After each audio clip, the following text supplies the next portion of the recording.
지켜야 된다는 그런 요구들도 강하게 나타나기 시작합니다. 그렇게 해서 이게 아마 2000년대인가 이때는 한강변에 근데 폭 한 500m를 띠를 이제 둬가지고 그 전체를 이를테면 수변경관 지구로 지정을 하려고 했었어요.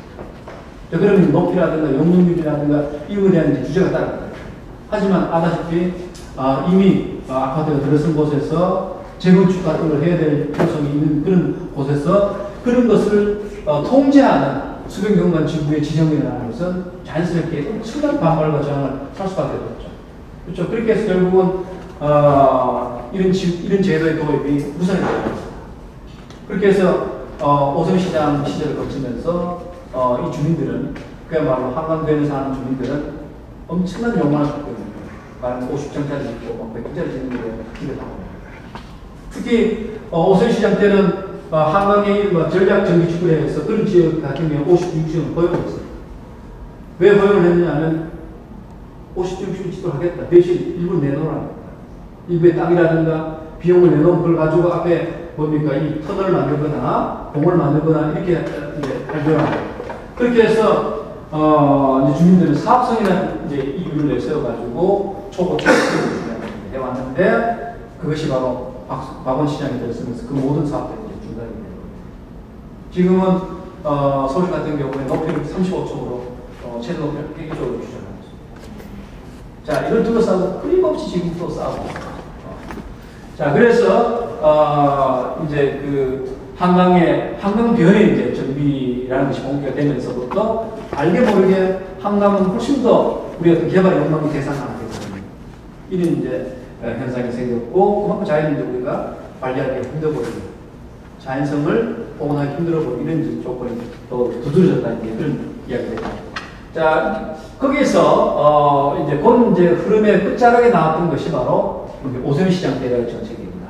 그래서 오세훈시장 때는 뭐 새서울 우리 한강 개발이라든가 한강 르네상스 같은 그런 한편에서는 일부 한강의 자연성 보호원이라는 언어가 이제 나옵니다.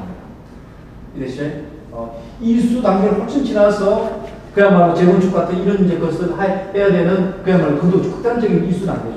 이수 단계인데 너무 이제 지나치다 보니까 이제 자연스럽게 반성이 생깁니다. 한강을 제대로 해야 되겠다. 그래서 높이 규제라든가 한강의 어떤 원자연을 복원한다든가 이에 대한 요구와 필요성들이 점차 이제 생겨나는 겁니다.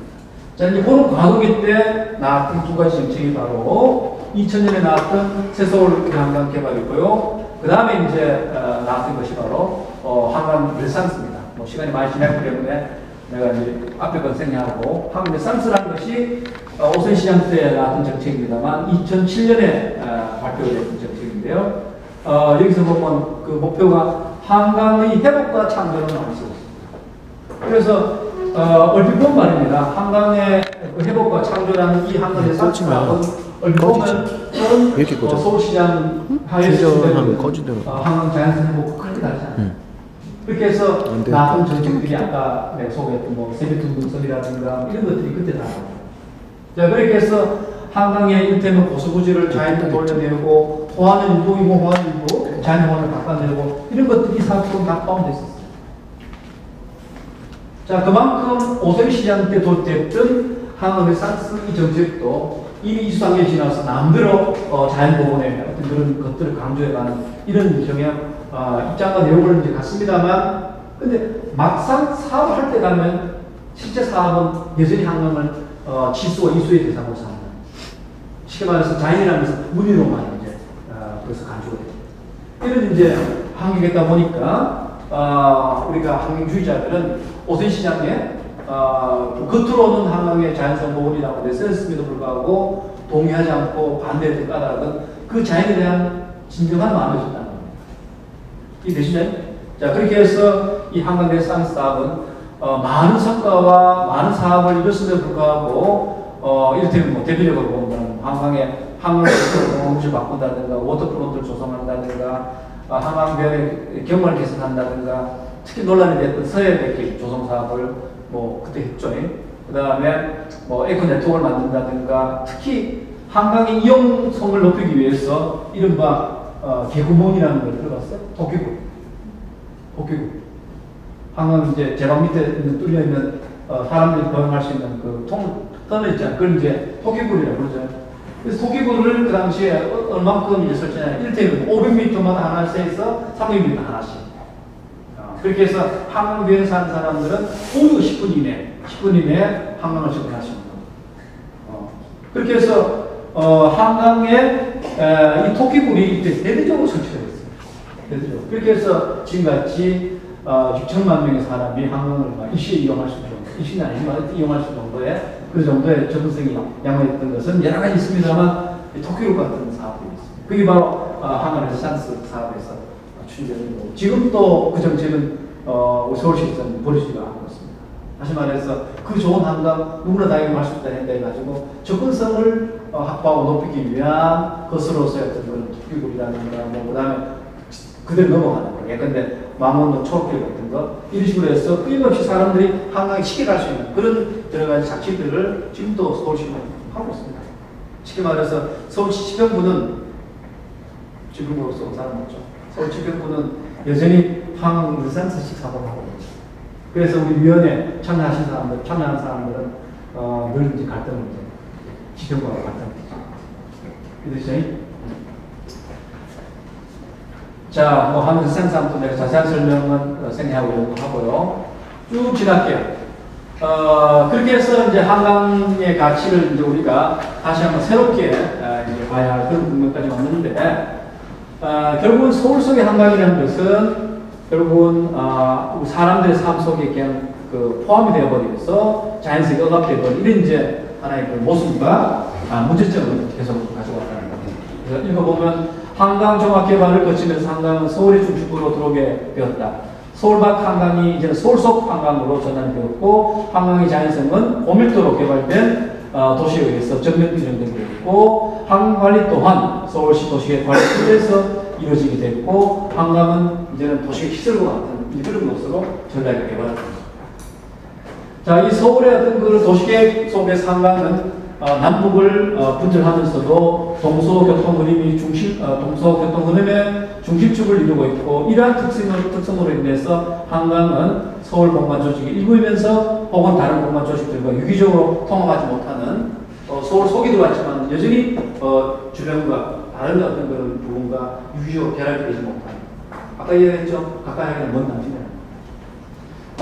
그래서 내가 강금실 씨가 시장 후보로 나섰을 때 그때 내가 한강 르네상스 오전 시장 그 당시에 후보도 한강 르네상스 공약을 들고 나왔고 그 다음에 강금실 씨도 그 당시에 이제 그 한강 르네상스 공약을 들고 나왔는데 강금실 씨의 한강 르네상스 공약을 내가 만들었어요. 그래서 같은 언어인데도 상당히 그 내용이 달랐는데 사실 강금실 씨가 그 당시에 초기는 아주 지지도가 높았습니다.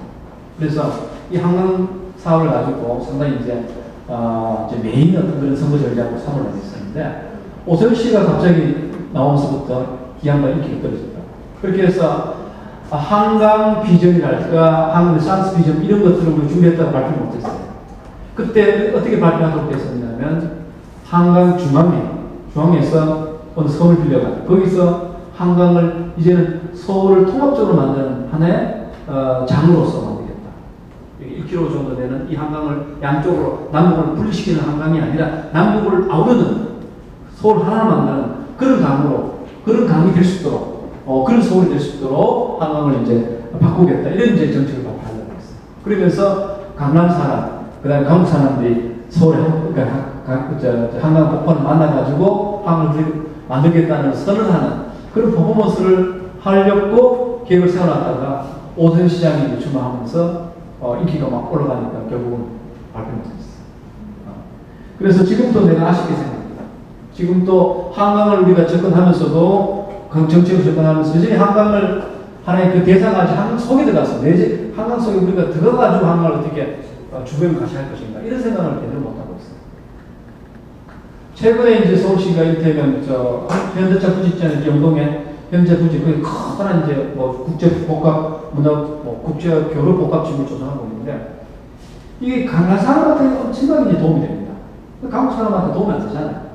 내가 이제 그 건너편에 사는데 내가 보건데 1km 정도 떨어져 있는 강남의 그 땅은 완전히 뭐 신천지고 강북은 완전히 아직도 19세기 땅이에요. 그러다 보니까 이제 강북 사람들이 불만이 많지. 그래서 이제 가끔씩 어떤 정책들이 나오냐 하면 그런 문제를 해결하기 위해서 이를테면 최근에 나온 정책 아이디어 중 하나가 곤돌라라고 합니다. 곤돌라. 서울시가 한 것이 아니라 조선일보 지가 만든 작품이에요. 그래서 한 달 전에 보니까 조선일보 보면 특선유원지에서 저쪽 잠실 운동장까지 곤돌라를 1km 넘는 거. 그래서 강북 사람들이 그야말로 엄마예요. 강남 넘어가실 거예요. 근데 그 아이디어는 바로 뭔가 하면 강남 사람들이 그 공간을 독점하니까 강북 사람한테 좀 기회를 주자. 이런 일종의 시혜적인 어떤 그런 관심이 있어요. 무슨 얘기죠? 그만큼 한강은 특히 이 한강이 강남이 이제 서울의 새로운 중심이 되면서부터는 한강이 굉장히 중요한 개선이 되고 있어요. 경계선이 됩니다. 전기철이 예전에 그랬거든요. 전기를 중심으로 해서 북쪽과 남쪽이 나눠졌잖아요. 그렇잖아요. 나눠지면서 북쪽은 양반들이 살고 남쪽은 이제 몰락한 양반들이라든가 일반 상민들이 살고 그 중간에 이제 한강 전기천 주변을 그 당시 뭐라 부르는 특히 이제 광교라든가 이때를 이제 중천에 불렀는데 거기 살았던 사람들을 바로 중민이라고 불렀습니다. 그 중간에 살았다는 얘기죠. 그렇죠? 자, 그만큼 한강이 아직도 우리 도시 속에 들어와 있는데도 불구하고 강남북을 가르고 인간과 자연을 가르는 그런 곳으로만 존재하고 있다. 자, 그래서 실제 한강에 대한 이런 그간의 도시계 관리는